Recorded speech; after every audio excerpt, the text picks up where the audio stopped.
დაპირისპირება იყო თბილისის საქალაქო სასამართლოს ეზოში ლევან ჯანგოლაძის მკვლელობის საქმის განხილვისას. დღეს შეკვეთით მკვლელობის საქმეზე ბრალდებული ძმების დავით და გიორგი მიქაძეების, ასევე გიორგი ჯოხაძის სასამართლო პროცესი მიმდინარეობს. გავრცელებული ცნობით დაზიანება მიიღო ძმებ მიქაძეების მხარდამჭერმა. სასამართლოს ეზოში დიდი რაოდენობით პოლიციელები არიან შეკრებილი. რა მოხდა სასამართლო პროცესის დროს და როგორ მიმდინარეობს განხილვა ახლა? კეთი ნადიბაიძე მოგვიყვება ვრცლად. ამ მომენტისთვის ვითარება 7-ია თბილისის საქალაქო სასამართლოში და მის მიმდებარე ტერიტორიაზეც, თუმცა არაერთი პოლიციელი კვლავ რჩება როგორც სასამართლოს ეზოში, ასევე მის გარეთაც, რადგან ლევან ჯანგოლაძის მკვლელობის საქმის განხილვა თბილისის საქალაქო სასამართლოში არ დასრულებულა, ის კვლავ გრძელდება და პროკურატურა აგრძელებს საკუთარი მოწმეების გამოკითხვას. დაპირისპირება იყო აქ ცოტა ხნის წინ, რადგან ამ სხდომაზე მოსული არის ორივე მხარის წარმომადგენელი, ერთი მხრივ დაზარალებულის, ანუ მოკლული ლევან ჯანგოლაძის ოჯახის წევრები, მისი მეგობრები, ახლობლები საკმაოდ დიდი რაოდენობით არიან დღევანდელ სხდომაზე ისინი მოსულები და ასევე ბრალდებულის ახლობლებიც.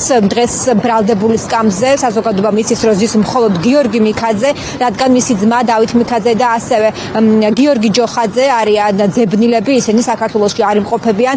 ამ სამივე პირს ბრალად ედებათ ლევან ჯანგოლაძის მკვლელობის ორგანიზება. დაპირისპირება დაიწყო თბილისის საქალაქო სასამართლოს ეზოში. სიტყვიერ დაპირისპირებასთან ერთად იყო ფიზიკური დაპირისპირების მცდელობების, თუმცა პოლიცია ჩაერია ვითარებაში და ლევან ჯანგოლაძის ახლობლებს დაატოვებინა, გააცილა ისინი თბილისის საქალაქო სასამართლოს ეზოდან.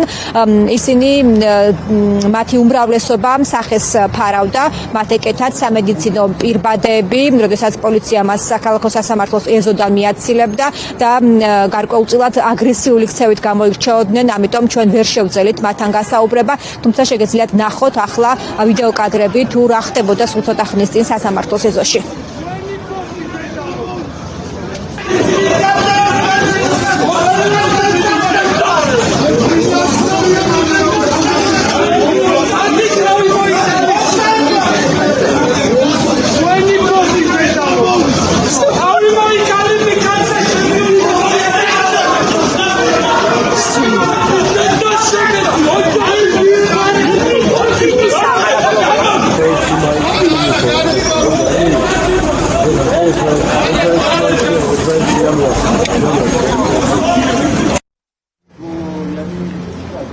როგორც გითხარით, ახლა ვითარება შედარებით მშვიდია, თუმცა პოლიციის მობილიზაცია კვლავ არის სასამართლოს მიმდებარე ტერიტორიაზე, რადგან სხდომა არ არის დასრულებული. დღეს ლევან ჯანგოლაძის მკვლელობის საქმეზე პროკურატურა კითხავს საკუთარ მოწმეებს, მან უკვე გამოკითხა ექსპერტები, ასევე გამომძიებლები, რომლებსაც სხვადასხვა ეტაპზე ჩატარებული აქვს გარკვეული საგამოძიებო მოქმედებები და ველოდებით, რომ მალე ეს სხდომა დასრულდება და მოვისმენთ მხარეთა პოზიციებს.